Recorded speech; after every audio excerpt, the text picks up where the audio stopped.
What's up, people? My name is Abby. I'm original concrete rocker from the Bronx Boys Rocking Crew, Bronx, New York. My name is Powerful Pex.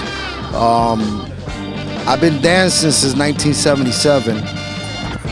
Oh yeah, well, for the record, my name is Corey Montalvo, aka Icy Ice. Transition from then, from back in the 70s when I came, and to now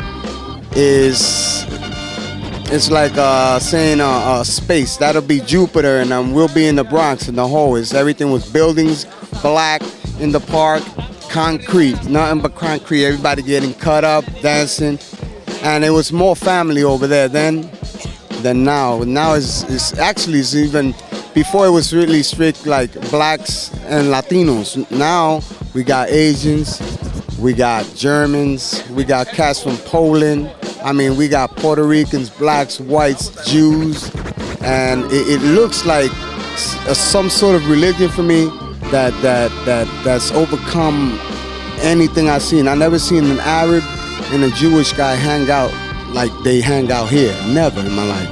I don't see no blacks, no whites hang out the way they hang out here. Our culture, we learn to embrace it, and it's an amazing culture, man, you know, and that's how I feel about the transition. I'm still doing the power moves that I made up in the 80s, you know, and now I'm trying to correct a lot of history. A lot of people, I've been on the internet for like 2 years, so, you know, I've been educating people on what really happened, you know what I mean? So, you know, as far as which guy made up what move, what is air moves, what are power moves, what is footwork, what is a suicide, what is a float, you know, so, you know, we're here to correct all the errors that have been made. So, you know, we're doing it humbly and respectfully, you know, we're not doing it out of malice or anything, but we're just letting them know that, you know, where the foundation came from, you know what I'm saying? And I'm on it. I was down with TBV back in '79, and I was a little buck, and I was a little whack little b-boy, but I was doing it, you know, and I had heart, and they accepted anybody back in those days, you know, and to this day, he's still doing the same thing. He's still humble, you know, he's still accepting anybody that wants to be in the family, you know what I mean, and this is like a birth of a new era for us, you know what I mean? And it's like, and me, I don't talk a lot. This is like one of my first interviews because I dance. You know, I say my thing on the floor. One of the things I experience is like a lot of these young cats that are coming up don't acknowledge the history of what's, you know, what this day brought. And you know, I mean, like Cross One, I mean, he's contributed to hip hop so much. You know what I'm saying? There's kids that walk right by him and don't acknowledge. They don't acknowledge who this man is. They don't even acknowledge who this man is.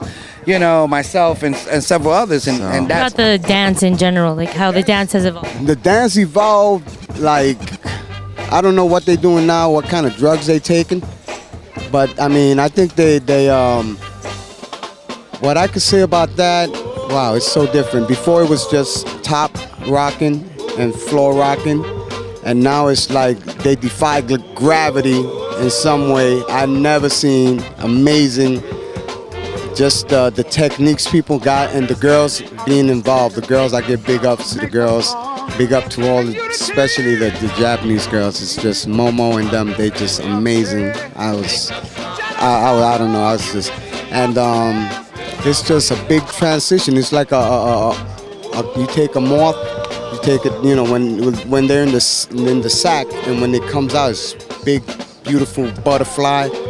That's what's the big transition from the cocoon to the butterfly, which is now. It's amazing for me, man. You know, that's how I feel. I grew up. Before we start, I want to say one thing. Me and Corey grew up together. Corey, we're like cousins. Okay, my moves elevated to his moves. You know what I mean? If you see my dancing and his dancing, it's like the next evolution. You know, I was doing head mills, he did halos. I was doing an air twist, he made it into the ninja. You know what I mean? So we're bonded together. Power and air. You know, power moves and the air moves.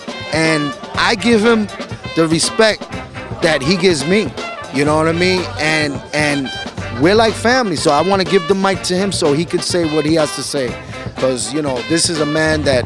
Well, for us in particular, it was really a way for us to be able to gain back a sense of identity. That because you have to keep in mind that we come from a totally different demographic. Back then, you know, there wasn't really much that we had for us to really look forward to. A lot of us came from very dysfunctional homes too.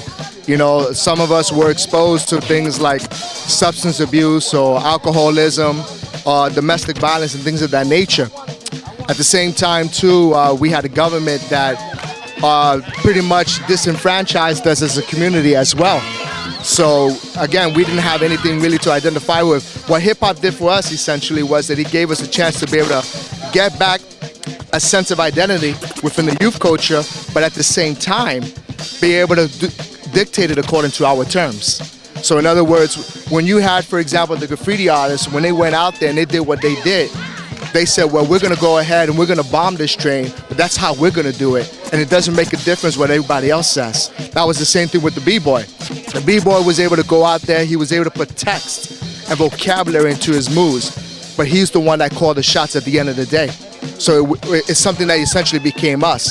And that's why I think because it was such a radical social revolution that came out of pretty much out of nothing, that's the reason why today you see the fruit of that very impact today.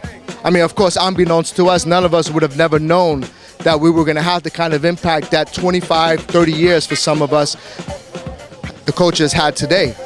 But we're certainly more than happy to be able to see the fruit of that. And I just want to give a quick couple of shouts out for all my global crew, and especially my brother, the founder of TBB Rockin' Crew and the godfather of Rocksteady, Batch.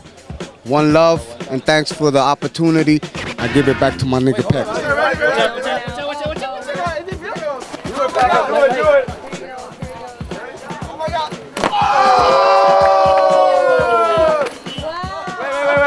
This is the only time I get to do this.